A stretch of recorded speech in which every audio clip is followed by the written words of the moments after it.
बड़े बच्चों, आज हम एक नया टॉपिक डिस्कस करते हैं to find the inverse of a matrix.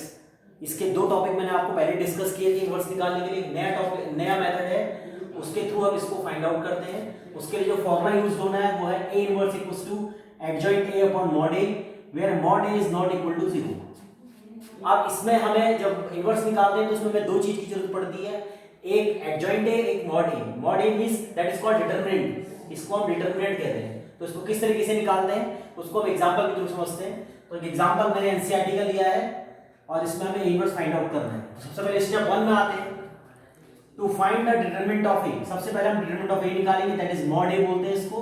तो डिटरमिनेंट किस तरह से निकाला जाता है, हिंदी में इसको सांटिक कहा जाता है। तो सबसे पहले डिटरमिनेंट निकालते हैं।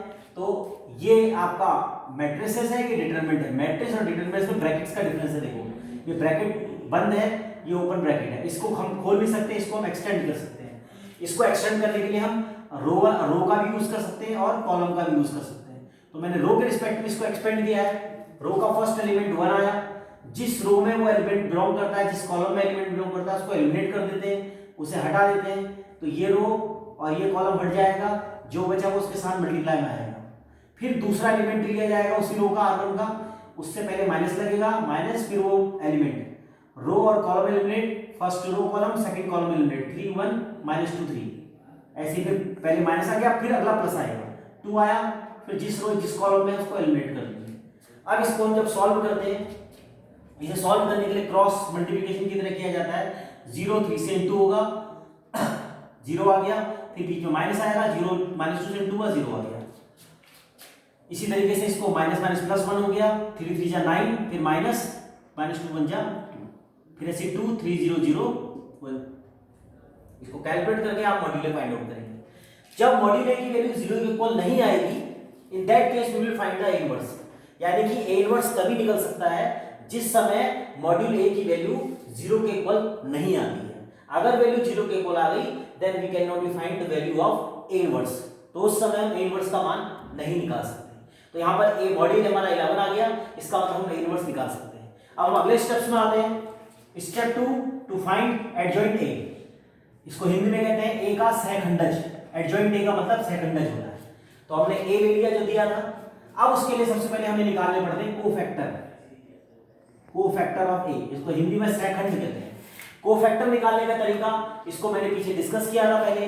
तो उसमें जैसे हम a11 निकालते हैं, 11 का मतलब वही पहला एलिमेंट पहला हो, तो पहला और पहला उस दोनों एलिमेंट्स को लेंगे। तो उस समय यहां पर -1 आएगा और ऊपर ये जो आपके पास 1 और 1 नंबर दिए, इन दोनों को ऐड कर देंगे। यहां के अकॉर्डिंग वैल्यू प्लस की भी आ सकती है और माइनस की भी आ सकती है। तो पहले हमने -1 और यहां पर 1 1 एलिमेंट, तो 1 + 1 कर दिया। यहां पर first row first column eliminate होगा, भी वैसे ही जैसे मैंने आपको पीछे बताया। उसके बाद ये वैल्यू आ गई, इसको फिर सॉल्व करेंगे। इसी तरीके से 1 2 पहला और सेकंड। अब -1 की पावर देखिए, यहाँ पर 1 और 2, पहला जो नंबर होता है वो रो को दिखाता है, दूसरा नंबर कॉलम को दिखाता है, और रो और कॉलम का सम लिखा जाता है -1 की पावर में। बस ये आपको इसमें याद रखना होता है। तो यहाँ पर फिर हमने फर्स्ट रो और सेकंड कॉलम को खत्म करेंगे, 3 1 -2 3 दिस 1, और इसे कैलकुलेट करेंगे। इसी तरीके से इसके सभी एलिमेंट निकाले जाएंगे, 1 1 1 2 1 3 2 1 2 2 2 3 3 1 3 3, बिकॉज ये आपके पास 3 × 3 का मैट्रिसेस है। तो इसमें आपके पास टोटल 9 एलिमेंट्स आएंगे। तो इसमें 9 एलिमेंट्स इसमें लिख लें, 3 एलिमेंट फर्स्ट रो के रिस्पेक्टिव, सेकंड रो के, थर्ड रो के। जब ये निकल जाएगा, दैट इज, अब उसके बाद हम बनाएंगे एडजॉइंट ए। एडजॉइंट ए में इनको कैसे रखा जाएगा, सेम जैसे a11 पहला कॉलम पहला रो पहला कॉलम, पहला रो दूसरा कॉलम, पहला रो तीसरा कॉलम, दूसरा रो पहला कॉलम, दूसरा रो दूसरा कॉलम, तीसरा रो सेकंड रो तीसरा column, third row first column, third row second column, third row third column. तो इनको सब्स्टिट्यूट करेंगे। और यहां पर ये लिखा मैंने टी का मतलब होता है ट्रांसपोज, जो मैं आपको पहले डिस्कस कर चुका हूं। अब हम इनकी वैल्यू सब्स्टिट्यूट करते हैं। जो हमने वैल्यूज निकाली है, ये मैंने इनकी वैल्यू रखी, इनका फिर हम निकालेंगे ट्रांसपोज। ट्रांसपोज का मतलब होता है रो को कॉलम में कन्वर्ट किया जाता है, जो मैंने आपको पहले भी डिस्कस किया है। तो 0 -1 0 कॉलम बना देगा, 3 -1 कॉलम बना देगा, 2 8 3 कॉलम बना देगा। That is called adjoint A. ये एडजॉइंट ए हो गया। स्टेप 3 में हम फाइंड आउट करेंगे अब ए इनवर्स।